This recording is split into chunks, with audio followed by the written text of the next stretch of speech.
This is the concluding video to Chapter 6, The Rape of the Mind. Totalitarian strategy covers inner chaos and conflict by the strict order of the police state.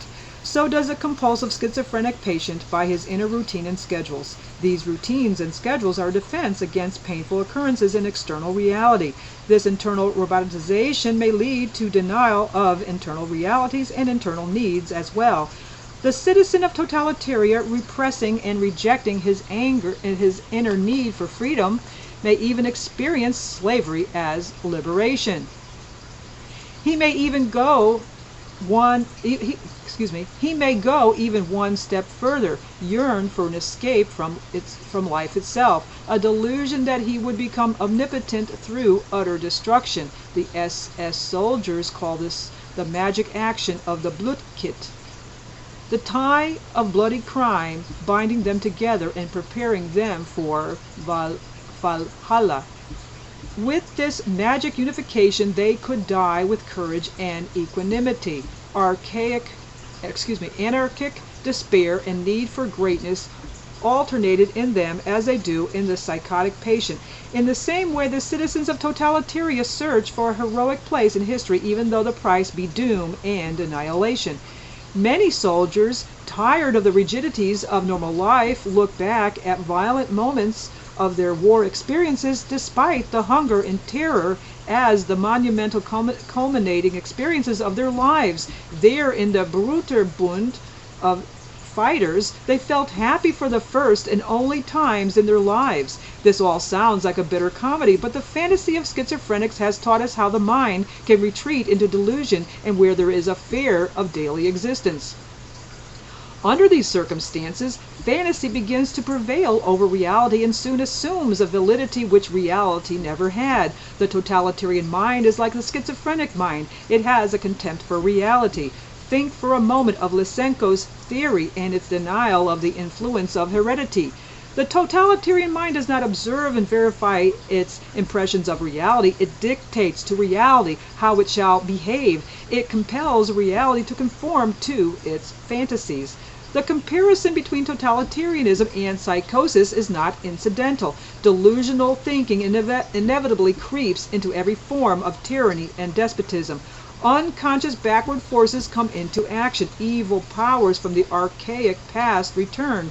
An automatic compulsion to go on to self-destruction develops to justify one mistake with a new one. To enlarge and expand the vicious pathological circle becomes the dominating end of life. The frightened man, burdened by a culture he does not understand, retreats into the brute's fantasy of limitless power in order to cover up the vacuum inside himself.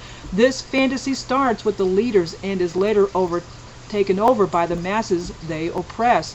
What else can man do when he is caught in that tremendous machine called totalitaria? Thinking in the brain itself has become superfluous, that is, only reserved for the elite. Man has to renounce his uniqueness, his individual personality, and must surrender to the equalizing and homogenizing patterns of so-called integration and standardization. This arouses in him that great inner emptiness of the savage child, the emptiness of the robot that unwittingly yearns for the great destruction. And since I have a little bit of time here, let me read a little something about Joost A.M. Merleau, M.D.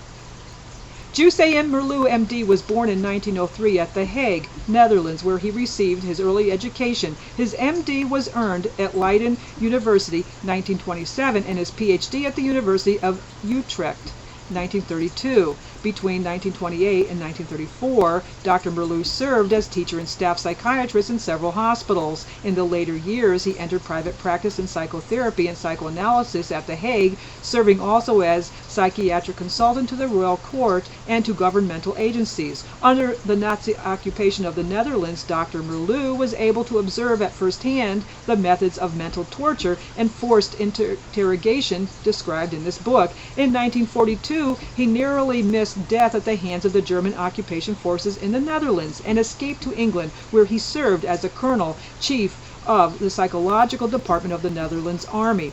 For 2 years before he came to the United States in 1946, he was High Commissioner for Welfare for the Netherlands government, acting also as advisor to SHAEF and UNRRA. Dr. Merleau was decorated with the Distinguished Service Cross in 1943. Since settling in New York, he has taught in several schools and conducted the private practice of psychotherapy and psychoanalysis. He became a citizen of the United States in 1950. He is an honorary member and fellow of several professional societies. His writings include 13 books, among them Total War and the Human Mind, Patterns of Panic, and The Two Faces of Man, and more than 200 articles in both learned and popular journals.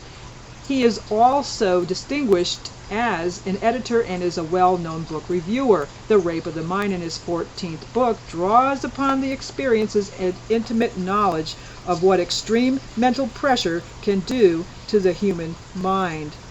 And it says here also, see, he died in 1976, was born in 1903. It says Dr. Merleau was a man of outstanding accomplishments, author of 43 books and monographs and over 1,000 essays. He won worldwide renown as an authority on psychological warfare, especially on the techniques of brainwashing explored in his representative work, The Rape of the Mind, 1956. From the early 30s, his wide-ranging interests blazed a trail in writings on the psychology of drug addiction, correlatives between cancer and emotional illness, the phenomenology of time, of problems of death and aging, art and dance symbolism, interpersonal communication, parapsychology, and a host of other topics. All bear the stamp of broad erudition, but their author remained first and foremost a scientist. And it's M.C. Nelson from the Psychoanalytic Review, 1977.